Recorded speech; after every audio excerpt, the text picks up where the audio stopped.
الحمد لله نحمده ونستعينه ونستغفره ونؤمن به ونتوكل عليه ونعوذ بالله من شرور أنفسنا ومن سيئات أعمالنا من يهده الله فلا مضل له ومن يضلله فلا هادي له ونشهد أن لا إله إلا الله وحده لا شريك له ونشهد أن سيدنا ومولانا محمدا عبده ورسوله صلى الله تعالى على خير خلقه محمد وعلى آله وأصحابه ومن تبعهم بإحسان إلى يوم القيامة أما بعد فأعوذ بالله من الشيطان الرجيم بسم الله الرحمن الرحيم يا أيها الذين آمنوا ادخلوا في السلم كافة ولا تتبعوا خطوات الشيطان إنه لكم عدو مبين صدق الله العظيم. میرے دوستوں اور ساتھی، قرآن کریم میں اللہ تبارک و تعالی نے ارشاد فرمایا،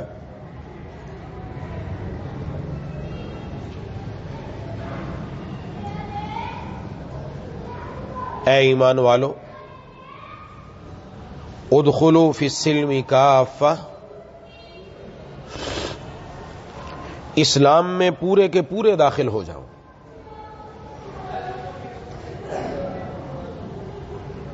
ولا تتبعوا خطوات الشیطان، اور شیطان کے نقش قدم پر نہ چلو. انہ لکم عدو مبین، یقین جانو وہ تمہارا کھلا دشمن ہے.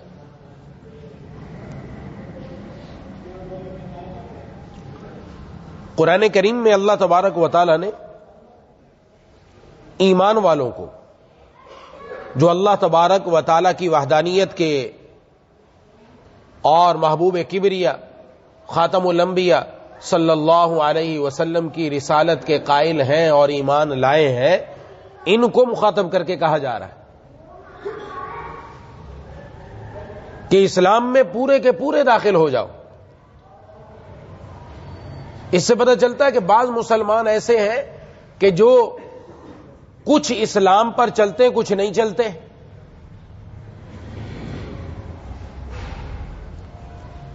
اس لیے کہا جا رہا ہے کہ اسلام میں پورے کے پورے داخل ہو جاؤ، اسلام کے پورے احکام پر عمل کرو. پورا اسلام کیا ہے پہلے ہمیں وہ پتہ چلے، تاکہ ہم دیکھیں کہ ہم پورے کے پورے اسلام میں ہیں کہ نہیں. ہمارے اندر جو کمی ہو ہم اس کمی کو پورا کریں. تو پورے کا پورا اسلام وہ 5 چیزیں ہیں. دین اسلام یہ 5 چیزوں کے نام ہے. یہ 5 چیزیں جس انسان کے اندر ہوں گی وہ پورا کا پورا مسلمان ہے. نمبر 1 عقائد، کہ اس کے عقائد اللہ تبارک و تعالی انبیاء علیہم السلام، محبوب کبریا خاتم الانبیاء صلی اللہ علیہ وسلم، فرشتوں کے بارے میں، آخرت کے بارے میں، یہ تمام کے تمام بڑی بڑی چیزوں کے بارے میں عقائد وہ ہوں جو قرآن و حدیث کے اندر آئے، وہ ان پر عمل کرنے والا اور ماننے والا ہو. یہ عقائد ہے. اور الحمدللہ ان عقائد پر عمل ہے کہ اللہ تبارک و تعالیٰ کی وحدانیت کے قائل ہیں، اور اللہ تبارک و تعالیٰ کی ذات و صفات میں ہم کسی کو شریک نہیں کرتے، کہ بگڑی بنانے والی ذات صرف اللہ کی، مشکل کشا حاجت روا ذات صرف اللہ تبارک و تعالیٰ کی. سجدہ اگر کرنا ہے تو صرف اللہ کی ذات کو زیبا ہے، کسی کو جائز نہیں. آپ صلی اللہ علیہ وسلم اللہ کے محبوب آخری رسول ہیں، آخری نبی ہیں، آپ کے بعد کسی نے نہیں آنا. اس طرح ملائکہ پر ہمارا تمام کتابوں پر، تمام رسولوں پر الحمدللہ مسلمانوں کا ایمان ہے، اعتقاد ہے. یہ عقائد ہیں. نمبر 2 عبادات جو چیز کرنے کا حکم دیا، جو اللہ تبارک و تعالیٰ نے کچھ کام کرنے کا حکم دیا کہ یہ کرو، کچھ کاموں سے منع فرمایا یہ نہ کرو، یہ عبادات کے اندر آتی. عبادت نماز ہے، روزہ ہے، زکوٰۃ ہے، حج ہے، موٹی موٹی عبادات ہے. الحمدللہ اس پر بھی عمل ہے. جہاں اس میں کمی کوتاہی ہے اس کو پورا کرنا ہماری ذمہ داری ہے. تیسری چیز ہے معاملات. انسان دنیا کے اندر رہتا ہے تو اس کو اپنے کھانے پینے، اپنے لباس، اپنے گھر کے لیے ضرورت ہے کہ وہ دنیا کمائے. یہ کمانے کا جو طریقہ ہے، خرید و فروخت کا، چیز بیچنے کا، لینے کا، چیز کرائے پر دینا، چیز کرائے پر لینا، کسی کے ساتھ مل کر کاروبار کرنا یا کسی کو کاروبار کے لیے پیسہ دینا وغیرہ وغیرہ، یہ جتنے بھی کمائی کے جتنے طریقے ہیں، جتنے بھی طریقے، یہ سارے کے سارے معاملات کے اندر آتے ہیں. عقائد اور عبادات تو الحمدللہ درست ہے، لیکن معاملات میں ہم گڑبڑ کرتے ہیں. یہ چیز کمانا جائز ہے، یہ طریقہ درست ہے، یہ طریقہ درست نہیں، یہ رشوت ہے، یہ سود ہے، یہ اسٹیٹ لائف کی زندگی ہے، یہ بینک کی نوکری ہے، یہ غلط طریقہ ہے، یہ جوئے کا طریقہ ہے. یہ سب طریقے ہمارے سامنے، ان میں بتایا کہ تم نے نہیں، جوئے والے طریقے سے نہیں کمانا، سود والا طریقہ نہیں آنا چاہیے، رشوت سے نہیں لینا، تم نے سیدھے طریقے سے لو، سیدھے طریقے سے جو حلال راستہ قرآن و حدیث میں بیان کیا گیا، جو جناب نبی کریم صلی اللہ علیہ وسلم نے بتایا، یہ حلال راستے سے جو اپنائے گا یہ اس کے معاملات دین کے مطابق ہے. لیکن عموماً اس کو دین میں نہیں سمجھا جاتا، اور سمجھا جاتا ہے کہ دین بس مسجد تک ہے، مسجد سے باہر گیا، اپنے کاروبار میں ہے، میں کما رہا ہوں، میری اپنی فیکٹری ہے، میری اپنی دکان ہے، میرا اپنا کاروبار ہے، میں جس طرح چاہوں کروں، نہیں جس طرح چاہوں نہیں کروں. ہم دنیا میں بندے بنا کر بھیجے گئے، بندے، اور بندے کا مطلب ہے کہ اللہ تبارک و تعالیٰ کی ہر معاملے میں بندگی کرنا. استاد محترم مفتی اعظم پاکستان حضرت مولانا مفتی محمد رفیع عثمانی صاحب دامت برکاتہم کی بات یاد آ گئی کہ حضرت نے فرمایا کہ ایک ساتھی تھے ہمارے، وہ سفر کر رہے تھے باہر کسی ملک کے اندر بذریعہ ایئر لائن، ہوائی جہاز کے ذریعے ایک جگہ سے دوسری جگہ جا رہے تھے، تو ان کو شراب پیش کی گئی. مہمان نوازی ہوتی نا، مہمان نوازی میں وہاں چیزیں پیش کرتی، تو وہ ان میں شراب پیش کی. تو انہوں نے کہا کہ یہ شراب آپ نے جو کپتان ہے ہوائی جہاز اڑانے والا اس کو بھی پیش کی ہے؟ کہ نہیں، اس کو نہیں دی، یہ صرف آپ کو دی ہے، یہ جو مسافر ان کو دی ہے. کہ مسافروں کو دی، اس کو کیوں نہیں دی؟ کہ وہ آن ڈیوٹی ہے، وہ ڈیوٹی پر ہے، آن ڈیوٹی ہے. جو آن ڈیوٹی ہوتا ہے اس کو اس حالت میں شراب پینا منع ہے. تو انہوں نے فرمایا مسلمان ہر وقت آن ڈیوٹی ہے، ہم بھی آن ڈیوٹی ہیں، ہم بھی شراب نہیں پی سکتے. آف ڈیوٹی ہوں گے تو پھر آف ڈیوٹی جب دنیا سے چلے جائیں گے تو جنت میں مہر لگی ہوئی شراب پلائی جائے گی انشاءاللہ. تو میں بھی آن ڈیوٹی نہیں پی سکتا. تو مسلمان تو آن ڈیوٹی ہے، یہ گھر میں ہو، گھر کی چار دیواری میں ہے، بازار میں ہے، اپنی دکان پر ہے، تنہا بیٹھا ہے، اپنی بیوی بچوں کے ساتھ ہے، الگ کمرے میں ہے، ہر وقت آن ڈیوٹی ہے، ہر وقت آن ڈیوٹی، ہر وقت اس کے ذمے شریعت کا حکم لگ رہا ہے. اب تم نے گھر میں کیسے رہنا ہے، ان کے ساتھ کیسے رہنا ہے، دکان پر بیٹھ کر تم نے ملازمت کیسے کرنی ہے، کاروبار کیسے کرنا ہے، ناپ تول کیسا کرنا ہے، ہر ایک بتایا جا رہا ہے. یہ معاملات، یہ بھی شریعت کا بہت بڑا حصہ ہے جو آج ہم سے چھوٹا جا رہا ہے. اس لیے اس بات کو ذہن میں رکھنا ہے. اور معاملات خراب ہو جائے نا، معاملات، مسئلہ خراب ہو جاتا ہے. معاملات کی بڑی اہمیت ہے. اگر حرام کما رہا ہے، حرام کھا رہا ہے، حرام اندر جا رہا ہے، عبادت قبول نہیں، دعا قبول نہیں رب تعالیٰ کے ہاں. عبادات بھی پھر خطرے میں ہے. یہ حرام کا اثر ہے، اور اس کی وجہ سے پھر گھر میں جو کچھ ہوگا وہ الگ ہے، اس کی وجہ سے آگے جو اولاد پیدا ہوگی وہ الگ ہے. وہ جو کچھ آج نظر آ رہا ہے اس کے پیچھے اگر دیکھا جائے گا تو حرام کا بڑا عنصر شامل ہے کہ جس کی طرف ہماری توجہ نہیں. حلال کمائے، تھوڑا ہو لیکن حلال ہو، ضرور برکت والا ہوگا، ضرور اس کے اندر اثر ہوگا. تو بہرحال یہ ہے معاملات، تیسری چیز. چوتھی چیز معاشرت.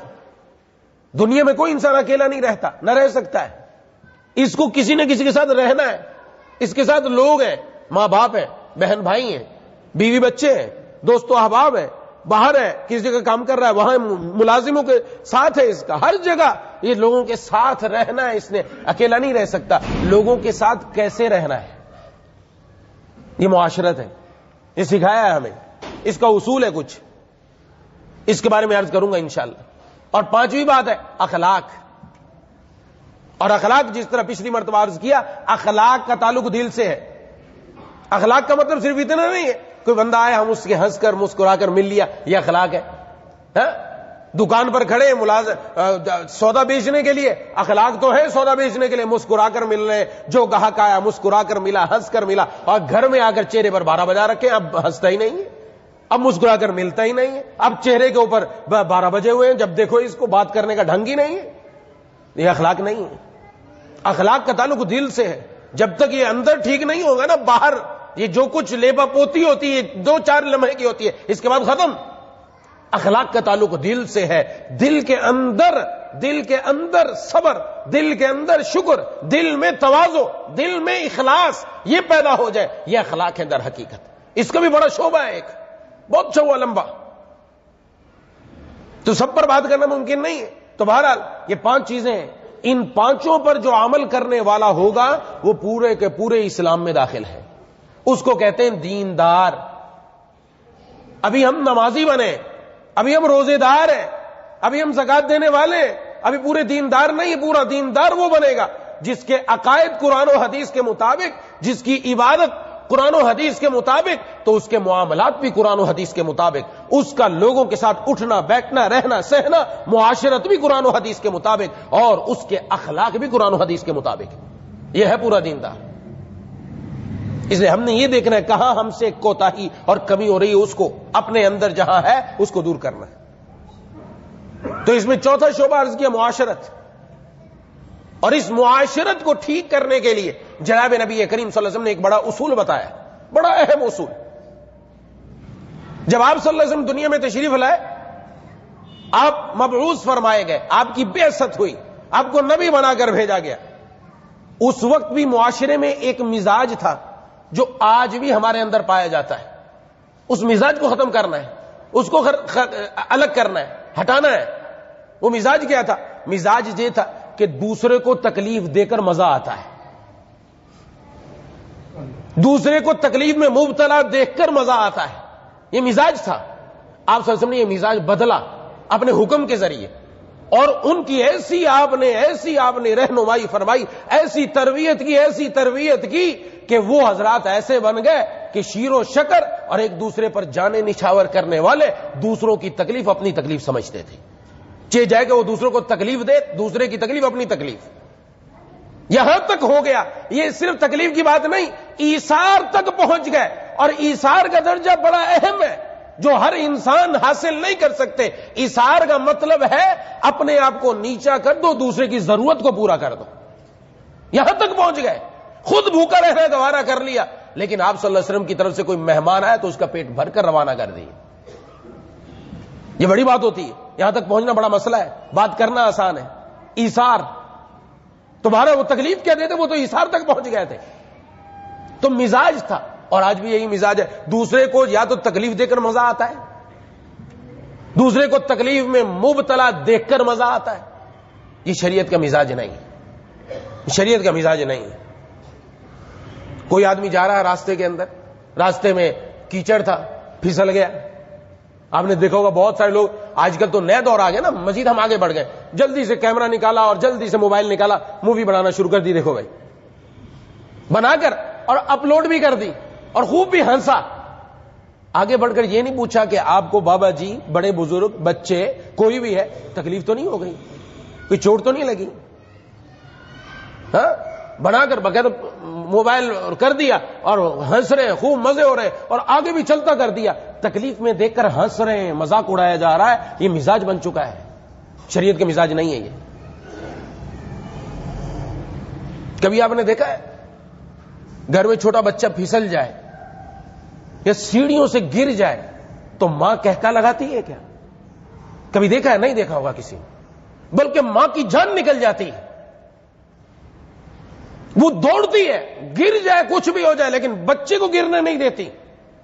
پھسل گیا بھاگ کر آئے گی، آ کر بچے کو اٹھا کر چومے گی، سینے سے لگائے گی، دیکھے گی دائیں بائیں کہیں چوٹ تو نہیں لگ گئی. بڑی عجیب بات ہے، ماں کبھی ہنستی ہوئی نظر نہیں آئے گی، کیونکہ ماں کے دل میں اللہ نے بچے کے لیے محبت رکھی ہے. جہاں محبت ہوگی وہاں دوسرے کی تکلیف پر ہنسا نہیں جاتا، دوسرے کی تکلیف اپنی تکلیف سمجھی جاتی ہے. اور جہاں نفرت جگہ بنا لے وہاں دوسرے کو تکلیف میں دیکھ کر بندہ ہنستا ہے. بڑا اہم بات ہے یہ. جہاں دلوں میں نفرتیں پیدا ہو جائیں، آج تو نفرتیں یہاں تک ہے کہ بھائی بھائی میں نفرت ہے، یہاں نفرتیں پیدا ہو جائیں وہاں دوسرے کو تکلیف میں مبتلا دیکھ کر ہنسی آتی ہے، خوش ہوتا ہے بندہ، اور اس کو دل کے اندر ایک لذت ملتی ہے. یہ جو ملنی ہے نا، یہ اچھی چیز نہیں، یہ اچھی چیز نہیں. حدیث شریف میں ہے نا، جس نے کسی بندے کی طرف اسلحے سے اشارہ کیا، اسلحے سے اشارہ یہ مطلب نہیں ہے کہ پسٹل لے کر ہی اشارہ کریں. کسی نے چھری مانگی، ہم نے چھری والی نوک کا حصہ اس کی طرف کر کے دیا. اور کبھی مذاق میں مذاق کرتے ہیں، مارنا تو مقصود نہیں ہوتا، پیٹ میں بھی لگا دیا. کیا کہ نہیں کیا؟ کسی نے پیچکس مانگا، اس کا سیدھے والا حصہ اس کی طرف کر کے لگا دیا. تو آپ صلی اللہ علیہ وسلم نے کیا ارشاد فرمایا؟ میں جس نے اس طرح اسلحے سے اشارہ کیا، یعنی اس کی نوک والی جگہ سے اس کی طرف اشارہ کیا، میں اس پر فرشتے لعنت کرتے ہیں. لعنت وہاں قیامت میں ہو رہی، یہاں دنیا میں ہوتی ہے. اور لعنت رحمت کی ضد ہے، یعنی اس پر رحمت نہیں لعنت برسے گی. یہ معمولی بات نہیں عرض کر رہا، یہ ہمارے یہاں مذاق بن چکا ہے، مذاق بن چکا ہے. یہ بس ہم اس معاشرت سے ایک طرف ہو چکے ہیں. کیا اپنی ذات سے دوسرے کو تکلیف پہنچا کر مزہ لو، یا کسی کو تکلیف میں مبتلا دے کر ہنسو، خوش ہو جاؤ. یہ دین کا حصہ نہیں ہے، یہ دین کا مزاج نہیں ہے. دین کا مزاج کیا ہے؟ المسلم من سلم المسلمون من لسانه ویده. محبوب کبریا خاتم الانبیاء صلی اللہ علیہ وسلم کا ایک ہی فرمان مبارک کافی ہے، ایک ہی فرمان مبارک، اور ایک ہی اصول اور ایک ہی قاعدہ اور ایک ہی ضابطہ اور قانون بتا دیا کہ تمہاری زندگی کیسے ہو. مسلمان وہ ہے کہ جس کی زبان اور اس کے ہاتھ سے دوسروں کو تکلیف نہ پہنچے. یہ ہے مسلمان، یہ اس کی نشانی ہونی چاہیے مسلمان کی. اس لیے امام غزالی رحمہ اللہ نے فرمایا ہے کہ دنیا میں 3 قسم کے جانور ہیں. ایک جانور وہ ہے جو دوسرے کو فائدہ ہی فائدہ پہنچاتا ہے، اس کا کام ہی فائدہ پہنچانا ہے. جتنے حلال جانور ہیں، گائے ہے، بھینس ہے، بکری ہے، بکرا ہے، دمبا ہے، بھیڑ ہے، اونٹ ہے، یہ جتنے حلال جانور ہیں، یہ بعض دودھ دیتے ہیں، ان سے دودھ کا فائدہ لیا جاتا ہے. اور باقی گوشت تو سب کا کھایا جاتا ہے، چمڑا بھی سب کا کام میں آتا ہے. اون والا ہے تو اون بھی کام میں آتی ہے، فائدہ ہی فائدہ ہے، نقصان دیتا ہی نہیں ہے. یہ جانور ایسے فائدہ ہی فائدہ دیتے ہیں. دوسرے قسم کے جانور وہ ہیں جو تکلیف ہی تکلیف دیتے ہیں، اس کا کام ہی ڈنگ مارنا ہے. بچھو ہے، سانپ ہے، تکلیف ہی پہنچائے گا. اور تیسرے وہ ہیں جو نہ تکلیف پہنچاتے ہیں نہ نفع پہنچاتے ہیں، عام جانور جو جنگل میں ہوتے ہیں. امام غزالی رحمہ اللہ فرماتے ہیں تم نے انسان بننا ہے تو المسلم من سلم المسلمون من لسانی و یدی، ان کو سامنے رکھیں. اس کے بعد یہ بات دیکھیں، تم نے مسلمان بننا ہے تو اعلیٰ درجے والا 1 نمبر مسلمان وہ ہے جو اپنی ذات سے دوسروں کو فائدہ ہی فائدہ پہنچاتا ہے. اپنی ذات سے فائدہ پہنچاؤ، ایسے بن جاؤ دوسروں کو فائدہ پہنچے. ہر اعتبار سے زبان میٹھی ہو، میٹھی بول بولے، جس سے بات کرے اس کا اگر تکلیف میں مبتلا اس کی تکلیف دور ہو جائے، اس کا غم دور ہو جائے. اگر اللہ نے مال کی نعمت سے نوازا ہے اور اس آدمی کو ضرورت ہے، مال کے ذریعے اس کا فائدہ کر دے. یعنی غرض ہے کہ فائدہ کسی اور فائدہ نہیں ہے. راستے میں جا رہے کوئی بزرگ ہے، سڑک دوسری طرف کنارے جانا نہیں جا سکتا، ہاتھ پکڑ کے اس کو اس طرف کر دیا. اللہ فی عون العبد ما کان العبد فی عون اخیہ. محبوب کبریا خاتم الانبیاء صلی اللہ علیہ وسلم نے فرمایا بندہ جب اپنے بھائی کی مدد میں لگا رہتا ہے اللہ بھی اس کی مدد میں لگے رہتے ہیں. یہ اپنے بھائی کی مدد کر رہا، اللہ بھی مدد کر رہا. کسی بھی طریقے سے مدد کرے، کسی بھی طرح. بہت سارے طریقے اس کے، سب بیان نہیں کیے جا سکتے. تو اصل تو یہ مسلمان ایسا بنے، اللہ تبارک و تعالی ہم سب کو ایسا مسلمان بنا دے، ہم سے دوسروں کو فائدہ پہنچے. اور سب سے زیادہ فائدہ کس کو پہنچ رہا ہے؟ گھر والوں کو. گھر میں کون ہے؟ اماں ابا ہے، والدین ہیں، بیوی بچے ہیں، بہن بھائی ہیں. سب سے پہلے تو ان کو پہنچے، لیکن سب سے پہلے تکلیف ان کو پہنچ رہی، یا تکلیف نہیں فائدہ پہنچے. اور فرمایا کہ اگر تم ایسے انسان نہیں بن سکتے کہ اپنی ذات سے کسی کو دوسرے کو فائدہ پہنچاؤ، تو ایسے مت بننا کہ دوسرے کو تکلیف ہی تکلیف پہنچاؤ، ایسے مت بننا، پھر کم از کم ایسے بن جاؤ نہ اپنی ذات سے اگر فائدہ پہنچ رہا ہے تو تکلیف بھی نہ پہنچے، ایسے بن جاؤ اپنی ذات سے۔ تو اس لیے یہ اصول ہے اپنی ذات، اگر گھر میں والد کوشش کرے کہ میری ذات سے بچوں کو تکلیف نہ پہنچے، بچے کریں اپنی طرف سے کہ والد کو تکلیف نہ پہنچے، بیوی یہ کوشش کرے، ادھر شوہر یہ کوشش کرے، سب کوشش کریں، تو گھر جنت بن جائے گا انشاءاللہ، گھر سکون والا بن جائے گا۔ آج گھر میں جھگڑے ہیں، تکلیف پہنچ رہی ہے، ہاتھ سے بھی پہنچ رہی ہے، زبان سے بھی پہنچ رہی ہے۔ زبان سے ایسا جملہ بول دینا کہ جس کے وجہ سے آگے والے کے تن بدن میں آگ لگ جائے، یہ آج بہت بڑا کم سمجھا جاتا ہے کہ دیکھو یار یہ اس کو بات کرنے کا ڈھنگ آتا ہے، بڑی بات کرتا ہے، اگلے والے کو جلا کر رکھ دیا۔ یہ اس نے جلا کر تو رکھ دیا لیکن اپنی قبر کے اندر آگ لگوا لی، اس کی زندگی اچھی نہیں بنے گی، یہ یاد رکھے، کیونکہ یہ دنیا کے اندر جتنی مخلوق ہے اللہ کی عیال ہے، اور حدیث میں فرمایا اللہ کو اپنے بندوں میں سب سے زیادہ محبوب وہ ہے جو اللہ کی عیال کے ساتھ اچھا سلوک کرے، یہ اچھا سلوک کرنے والا نہیں ہے، جلا کر رکھ دیا اندر سے۔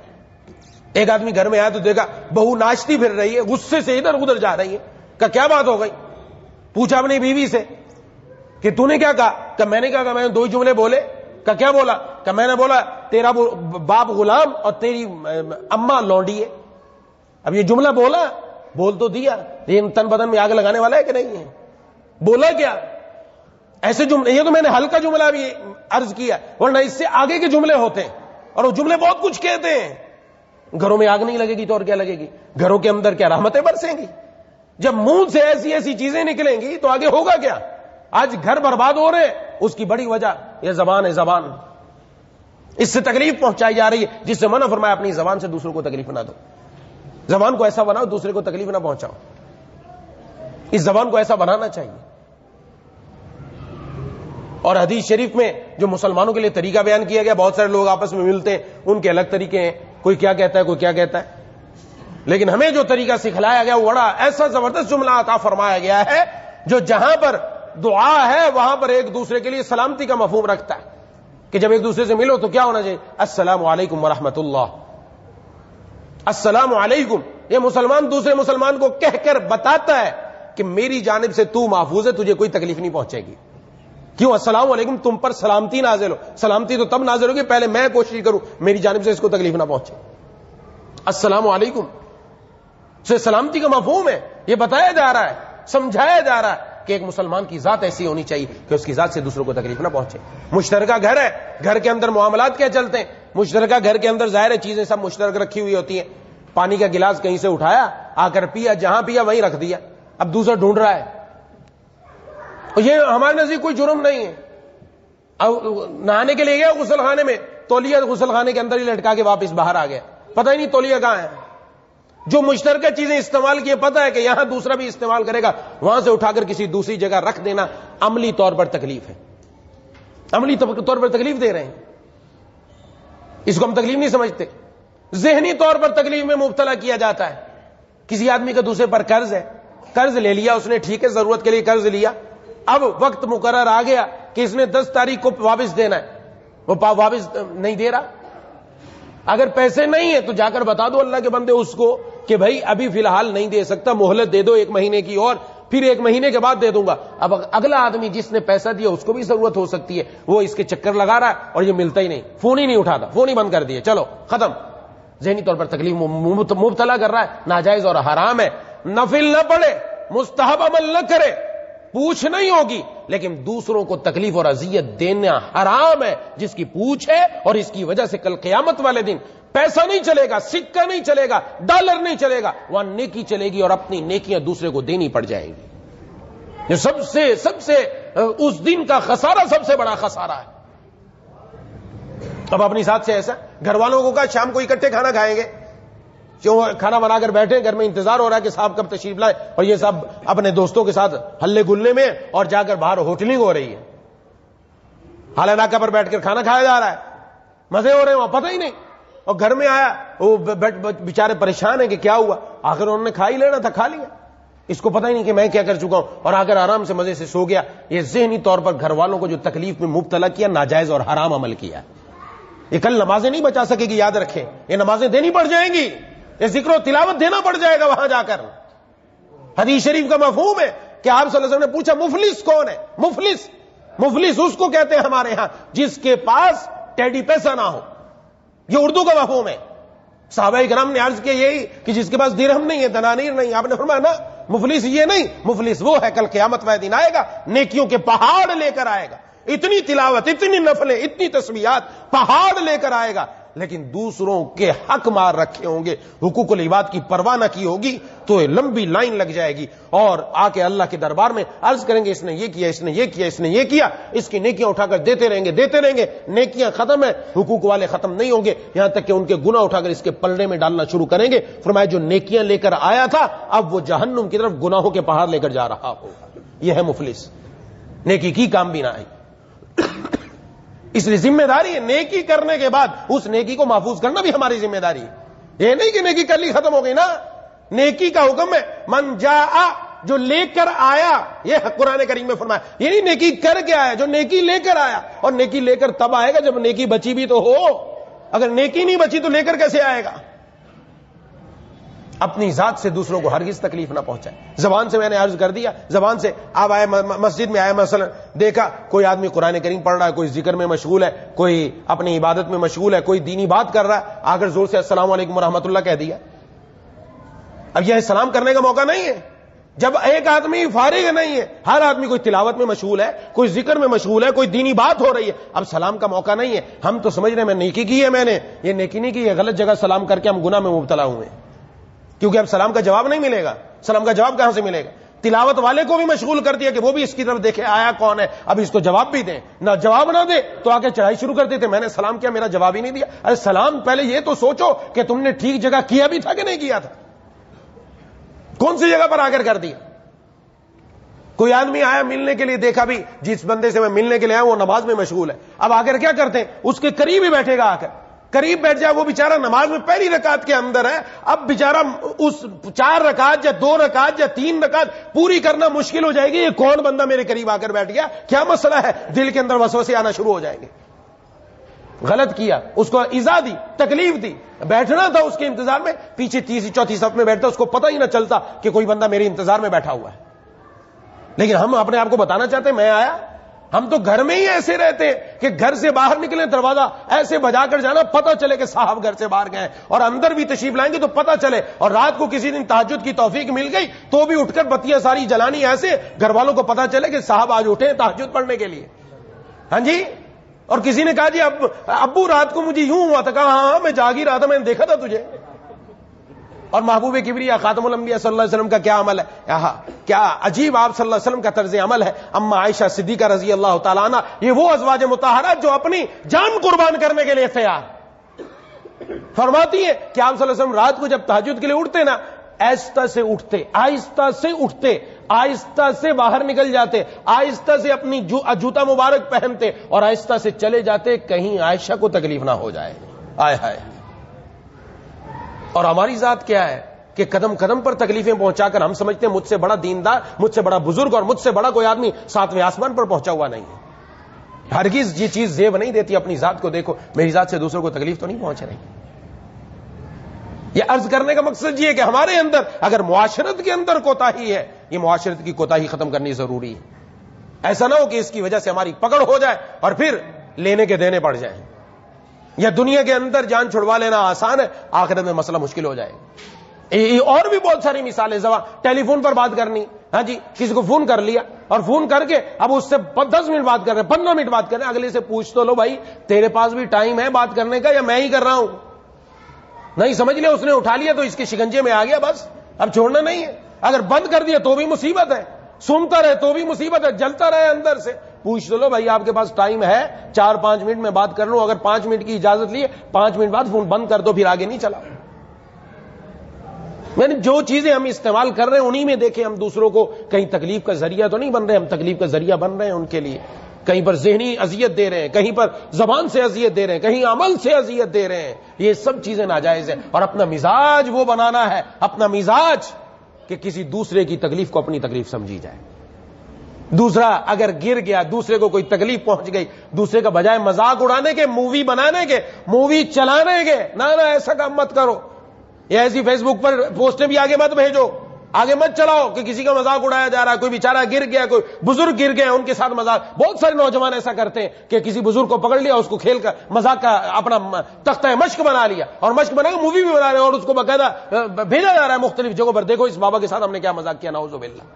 ہاں بابا بزرگ ہے، کوئی بچہ ہے، کوئی جوان، کوئی بھی ہو، اپنی ذات ایسی بنائے اپنی ذات سے دوسروں کو تکلیف نہ پہنچے، اور اپنے دلوں میں محبت، جو میں نے عرض کر دیا جہاں محبت ہوگی وہاں دوسرے کی تکلیف اپنی تکلیف سمجھی جائے گی. اس لیے ماں بچے کی تکلیف کو اپنا تکلیف سمجھتی، ہنستی نہیں ہے، کہکا نہیں لگاتی، وہاں پر وہ مسکراتی نہیں ہے، نہ وہ روتی ہے اندر سے، اور اس تکلیف کو سمجھتی شاید چوٹ مجھے ہی لگی ہے، اس کی تکلیف اپنی تکلیف سمجھی جاتی ہے. مسلمان کا کام یہ ہے کہ وہ ایک مسلمان کو فائدہ ہی فائدہ پہنچائے، اور اگر اس پر تکلیف آ جائے تو خوش نہ ہو بلکہ اس کے لیے دعا بھی کرے، اور جتنا ہو سکے اس کی مدد بھی کرے، یا اپنی ذات سے دوسروں کو ایسا فائدہ پہنچایا جائے. دعا ہے کہ اللہ تعالیٰ مجھے اور آپ کو ان باتوں کو صحیح طور پر سمجھنے کی، اس پر عمل کرنے کی توفیق عطا فرمائے. وآخر دعوانا ان الحمدللہ رب العالمین. إياك نعبد وإياك نستعين اهدنا الصراط المستقيم صراط الذين أنعمت عليهم اللهم صل على سيدنا مولانا محمد وعلى آل سيدنا مولانا محمد وآله وسلم. ربنا اغفر لنا ذنوبنا واغفر عنا سيئاتنا وتوفنا مع الأبرار. ربنا اغفر لنا ولإخواننا الذين سبقونا بالإيمان ولا تجعل في قلوبنا غلا للذين آمنوا ربنا إنك رؤوف رحيم. اللهم احفظنا من كل بلاء الدنيا وعذاب الآخرة. اللهم ارحمنا بترك المعاصي ولا تشغلنا بمعصيتك.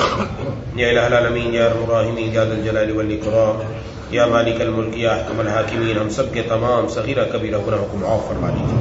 یا الہ العالمین ہم سب کی حاضری کو اپنی بارگاہ میں قبول و مقبول فرما دیجیے. جس طرح یا اللہ آج آپ نے اپنے در میں، گھر میں، مسجد میں آنے کی توفیق عطا فرمائی، روزانہ 5 وقت اسی طرح آنے کی توفیق عطا فرمائی. خصوصاً فجر کی نماز میں کوتاہی کر جاتے ہیں، یا اللہ اس سردی کے موسم میں فجر میں اٹھ کر اپنے در پر آنا آسان فرما.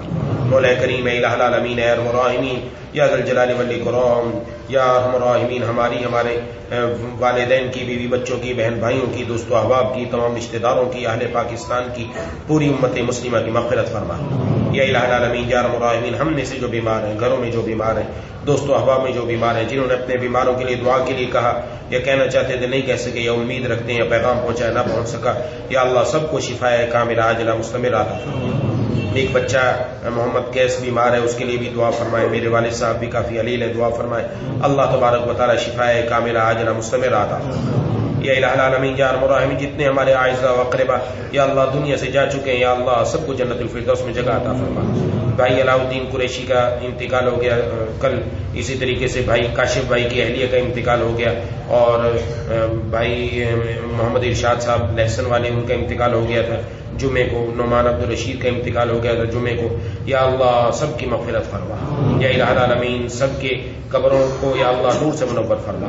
مولا کریم اے الہ العالمین سلامتی اعضاء، سلامتی ایمان کے ساتھ زندہ رکھ، سلامتی اعضاء، سلامتی ایمان کے ساتھ دنیا سے اٹھا. رقیق القلب رحیم المزاج بنا دیجیے. قلب سلیم، فہم سلیم، عقل سلیم عطا فرما. یا الہ العالمین یا ارحم الراحمین ہمیں معاشرت کے اہم اصول جو آپ صلی اللہ علیہ وسلم نے ارشاد فرمایا یا اللہ اس کے مطابق بننے کی توفیق عطا فرما. یا الہ العالمین یا ارحم الراحمین ہمارے دلوں کو یا اللہ دوسروں کے بارے میں جو دل میں کینہ، حسد، بغض ہے یا اللہ اس سے صاف و پاک فرما. دوسرے کے دلوں میں ہمارے بارے میں جو باتیں ہیں یا اللہ ان کے دلوں کو ہمارے بارے میں پاک و صاف فرما. یا اللہ آپس میں خوب یا الہ العالمین گھروں میں اختلافات اور جھگڑوں کو ختم فرما کر اتفاق، اتحاد، محبتیں پیدا فرما. یا الہ العالمین اے ارحم الراحمین یا ذا الجلال والاکرام جتنے بھی حاضرین مجھ سمیت موجود ہیں ہم سب کے دلوں میں جتنی جائز تمنا ہے پوری فرما.